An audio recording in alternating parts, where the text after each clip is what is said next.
Yo, what up YouTube, it's Bryce. I went to that young Legacy of the Valiant Sneak Peak last night, and I was trying to win a mat, you know, so I updated my Constellar deck for the format and decided to bring it. And yeah, I did it on them. I went 5-0, won this mat, and I guess, yeah, I'll show you guys if you happen to care. So this is my post-Legacy of the Valiant Constellar deck. One Effect Veiler. I felt like I just needed a first turn answer to some stuff, potentially, like it's good to have, I guess. And I liked it. One Thunder King, I didn't really see it all day, but it's just too powerful not to run, and it gets warninged if you do draw it, and it's a great way to bait out the warning. It's also a light, that honest. Then one Bear. Some people cut this with a third tanky, but I think it's too good to have that searchable out to pretty much any monster. The one honest, self-explanatory, too good. I've won multiple games, like 2 or 3 games with this card. Even one of them, the guy knew I had it. I poked with it and bounced it back to my hand, and he still attacked into it, and I won. One Sheraton, I've always hated this card, so I just run the 1, but it did put in some work on Search of Sombre for me, but I would keep the 1. I cut it down to 1 with the third tanky. And then the basics, 3 Pollux, 3 Koss, 3 Sombre, OP, and then I do run the 3 Algaiti. I've seen some people run 2, but I don't see how you can run 2. It's just basically Pollux, unless they have Veiler. And then that Book of Moon, onto the spells now. Book of Moon, just book stuff down. It's just an answer to stuff like Yamato, basically. It can bait out the turtle, just like book, and then you do some actual play, because they can't, you know, they can't not negate the book, basically. Oops, bumped my tripod, but that's a Dark Hole, put in work. Rhoda, 4th Pollux. 1 duality, kept this in, even though I changed the deck up some. Just search out answers. Gets combo pieces if you happen to not. I like the 1, plus it's an easy side out.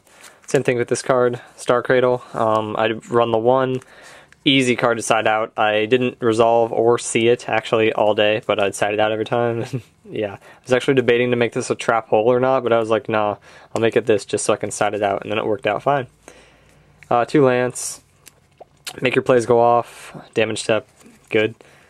And then 3 Mystical Space Typhoon, trying to hit all the back rows, because if you, this format, if you just make it no back row, and you try to have better monsters than them, Constellars can do that very well. You can just bounce whatever they do try to summon, or you can just, if they have something big already, you just make an exceed and get over it, so it's great.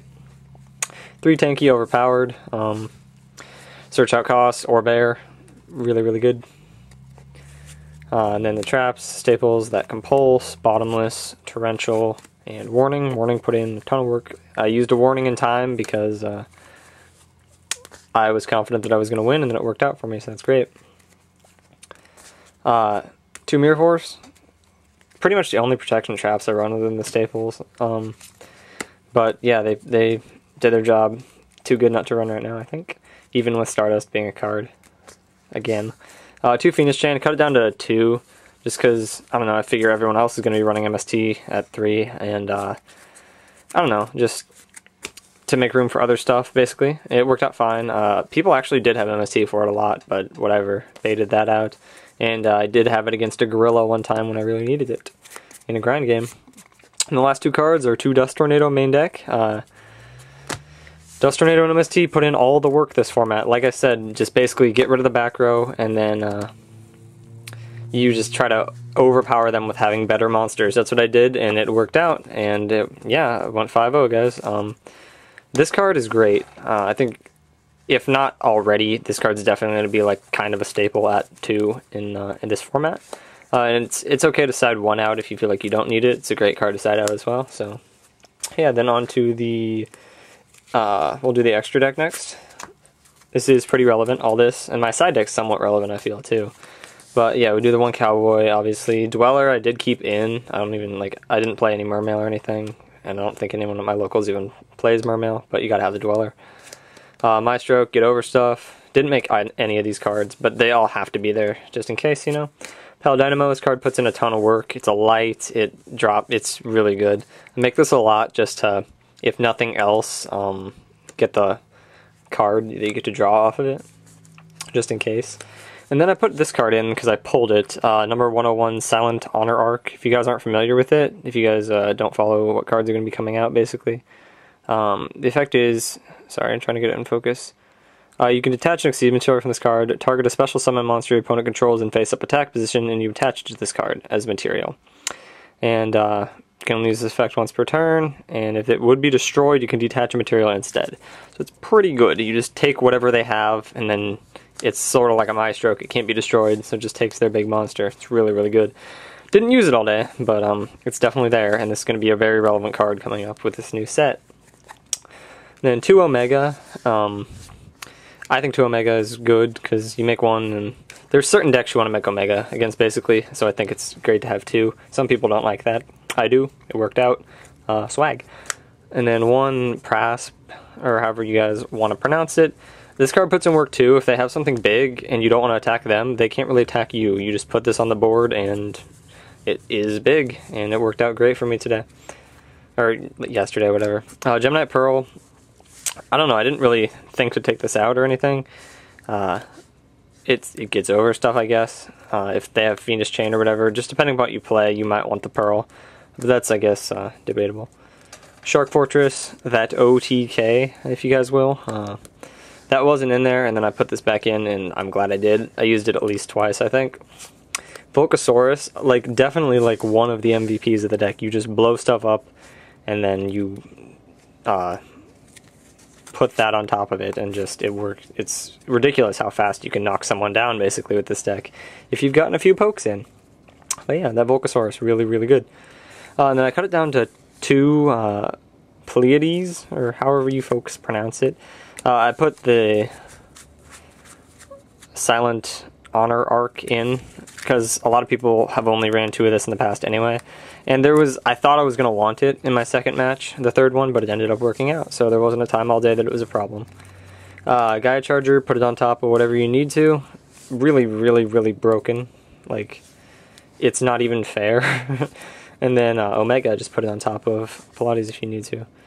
And yeah, both these cards are inherently broken. They break game mechanics. It's stupid, but I'm going to use them if they're there to abuse. And then the side deck, which I felt put in a lot of work. 1 more Effect Veiler if I feel like I need it. I'm pretty sure I sided in literally all of these cards at least once yesterday, so that's great. 2 deck lockdown for kind of everything, but you know, Fire Fist and Bujin or whatever. I did set it in on both, and I saw it against Fire Fist, and it helped me win my final match. 2 Smashing for whatever's big, the mirror match or whatever. I actually put this in against Carrot Curries, and that, I don't think I saw it actually, but it's going to help me get over their monsters, basically. They span the field. 1 Overworked, because it does kind of hurt me, but it also can hurt Fire Fist more, and I saw this against Bujins, but not Fire Fist, but then I won, so yeah.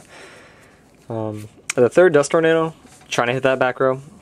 If you're going first, especially, you're going to want to set Dust Tornado or MST or whatever, hit their tanky, and you're in a really good spot.